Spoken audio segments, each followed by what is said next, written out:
வணக்கம். சற்று முன் கிடைக்கப்பெற்ற மிக முக்கியமான செய்தி ஒன்று வெளியாகி உள்ளது. எடப்பாடி பழனிசாமி பச்சை துரோகி என்று கூறும் விதமாக அதிமுகவின் முன்னாள் அமைச்சர்கள் வேலுமணி, தங்கமணி போன்றவர்கள் தற்பொழுது இணையதளங்களில் எடப்பாடி பழனிசாமி அவர்களுக்கு 15 நாட்கள் அவகாசம் கொடுத்துள்ளனர்.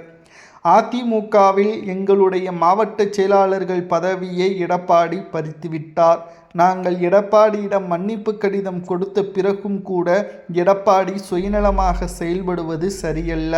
நிச்சயமாக 15 நாட்கள் அவகாசம் எடப்பாடிக்கு நாங்கள் முறையாக எந்த ஒரு பிரச்சனையும் இல்லாமல் அமைதியாக நாங்கள் தற்பொழுது அதிமுகவின் அடிப்படை உறுப்பினராகத்தான் இருக்கிறோம்.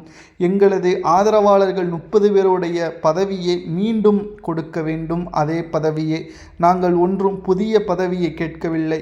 எங்களுடைய இதற்கு முன்னால் நாங்கள் வகித்த பதவியைத்தான் நாங்கள் கேட்கின்றோம் என்று வேலுமணி மற்றும் அவரது ஆதரவாளர்கள் முன்னாள் அமைச்சர்களுக்கு பதவிகளை மீண்டும் வழங்க எடப்பாடி பழனிசாமியிற்கு 15 நாட்கள் அவகாசம் கொடுத்து இருக்கிறோம் என்று கிட்டத்தட்ட அதிமுகவில் மீண்டும் பொறுப்புகள் வழங்கவில்லை என்றால் கூண்டோடு அதிமுகவில் இருந்து வெளியேறுவதுதான் எங்களது ஒரே நோக்கமாக அமையும் என்பது தற்பொழுது எஸ்பி வேலுமணி அவர்கள் எடப்பாடி பழனிசாமி அவர்களுக்கு எச்சரிக்கை விடும் அளவிற்கான பதிவுகளையும் இணையதளங்களில் நம்மால் பார்க்க முடிகிறது.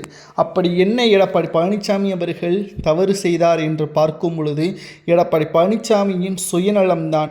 அவர் மட்டும்தான் அதிமுகவில் இருக்க வேண்டும், அவருக்கு மட்டும்தான் அதிமுகவில் முழுவதுமான அதிகாரம் இருக்க வேண்டும் என்பது நினைப்பது எந்த ஒரு விதத்திலும் பதவியை பெற்றுத்தராது.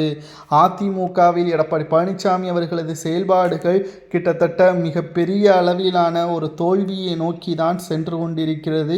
எடப்பாடி பழனிசாமியை நம்பி நாங்கள் தற்பொழுது இந்த நிலைமையில் இருக்கிறோம். சுமார் 6 சட்டமன்ற உறுப்பினர்கள் ராஜினாமா செய்து தாவேகாவில் இணைந்து விட்டார்கள். தற்பொழுது எங்களது நிலைமை கேள்விக்குறியாக மாறியுள்ளது என்பதையும் தற்பொழுது கண்ணீர் விட்டு கதறி அழும் விதமாக எஸ்பி வேலுமணியும் அவரது ஆதரவாளர்களும் கூறுகிறார்கள்.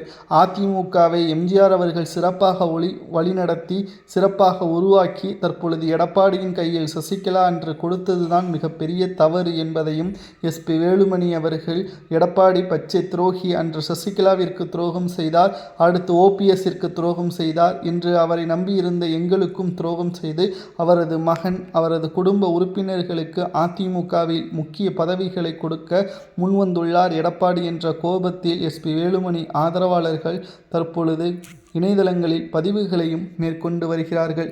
இதை பற்றி உங்களது கருத்துக்களை கூறுங்கள். எடப்பாடி பழனிசாமிற்கு எதிராக எஸ்பி வேலுமணி கூறுவது சரியா தவறா?